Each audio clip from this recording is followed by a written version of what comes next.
Compare yourself to who you were yesterday, not to who someone else is today. You need to have a hierarchy of improvement. You need to be aiming for something, and that means you're going to be lesser than people who've already attained along that dimension. It can give rise to envy. So the question is, who should you defeat in the final analysis? And the answer is, you should defeat your former self. You should be constantly trying to do that. And you're the right control for yourself too, because you're the one who's had all your advantages and disadvantages. And so if you want to compete fairly with someone, then you should be competing with you. If you're improving yourself, then what you are doing is competing with your lesser self.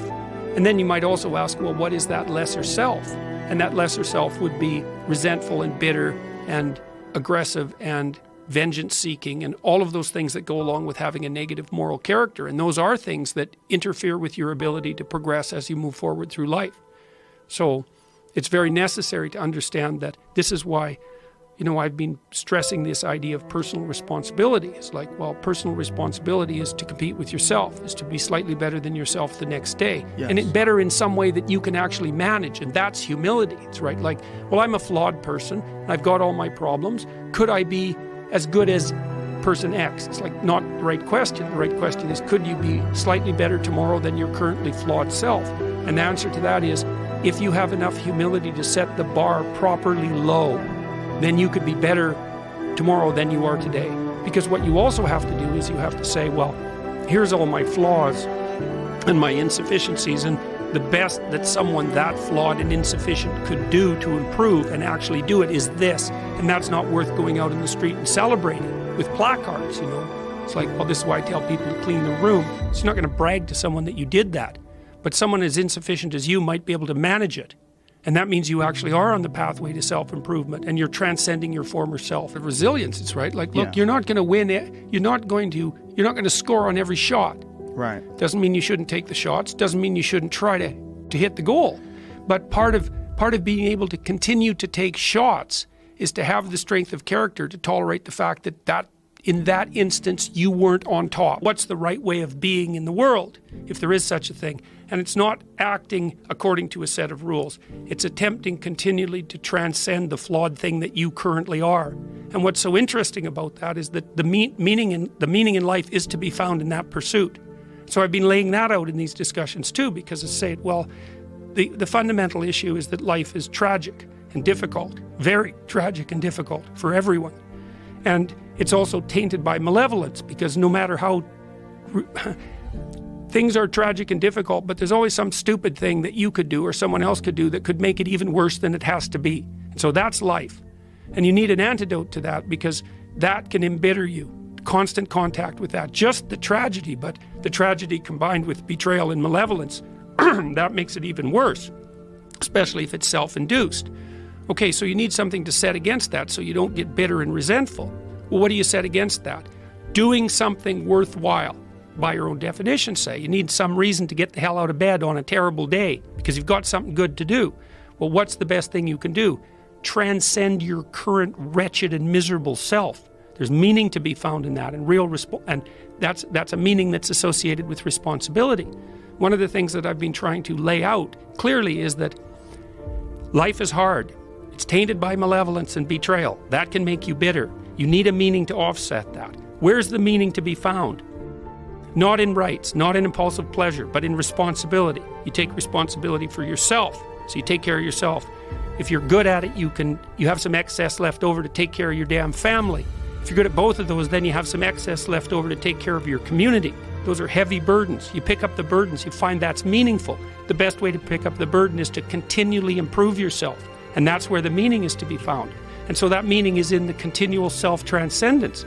That's letting your old self die and the new self be reborn. Even if things are going really well for you now, there's going to be a time in the future where things are rough. You're going to be ill, family member's going to be ill, a dream is going to fall apart, you're going to be uncertain about your employment status. Like the flood is coming, right? The apocalypse is coming. It's always the case in life.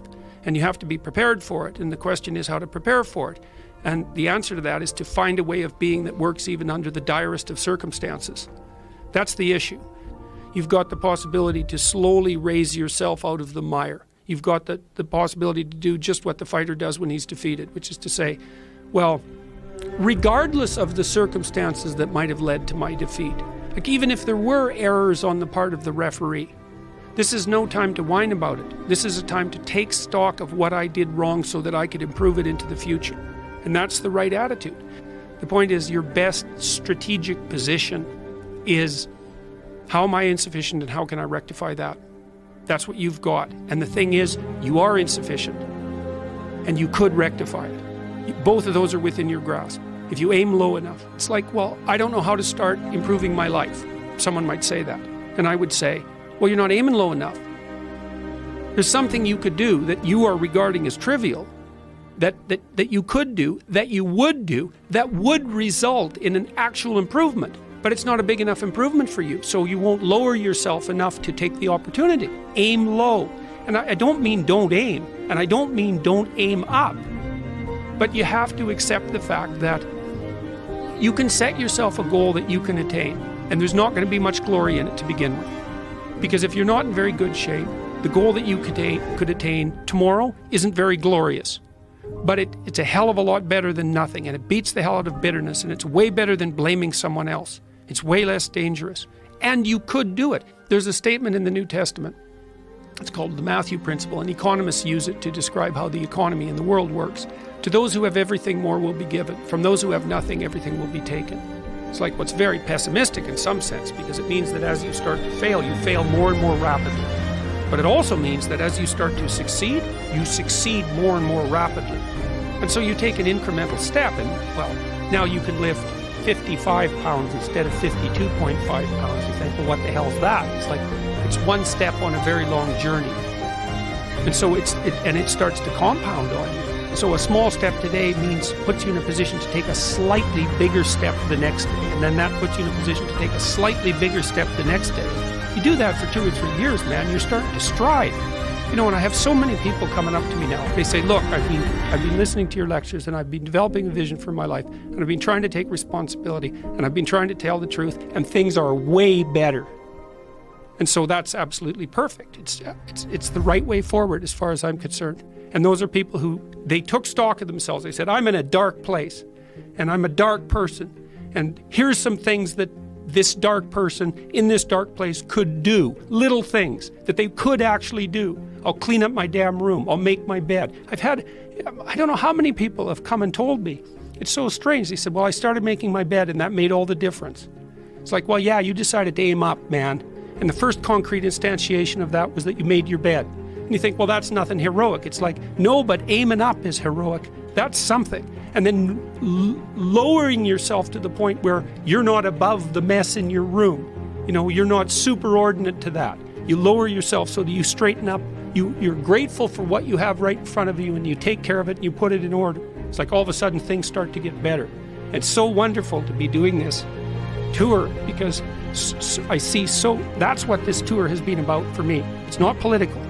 I never talk to people after the talks, for example. I talk to about 150 people a night. We never talk about anything political. It's always this. I wasn't doing very well. I'm putting my life together. I'm getting along better with my father. I'm getting along better with my wife. I'm getting along better with my kids. I've got some meaning in my life. Thanks a lot. It's way better. It's like, yes, that's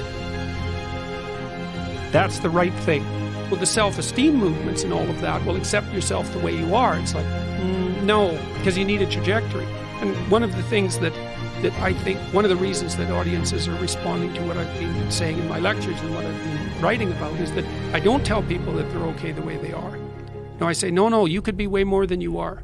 And they're relieved about that, you see, because if you're in a dark and terrible place and someone says you're okay the way you are, then you don't know what to do about that. It's like, no, I'm not. I'm having a terrible time and I'm hopeless. You're okay the way you are. Well, then what? That's it? That's where I am? And what do you want to tell a young person?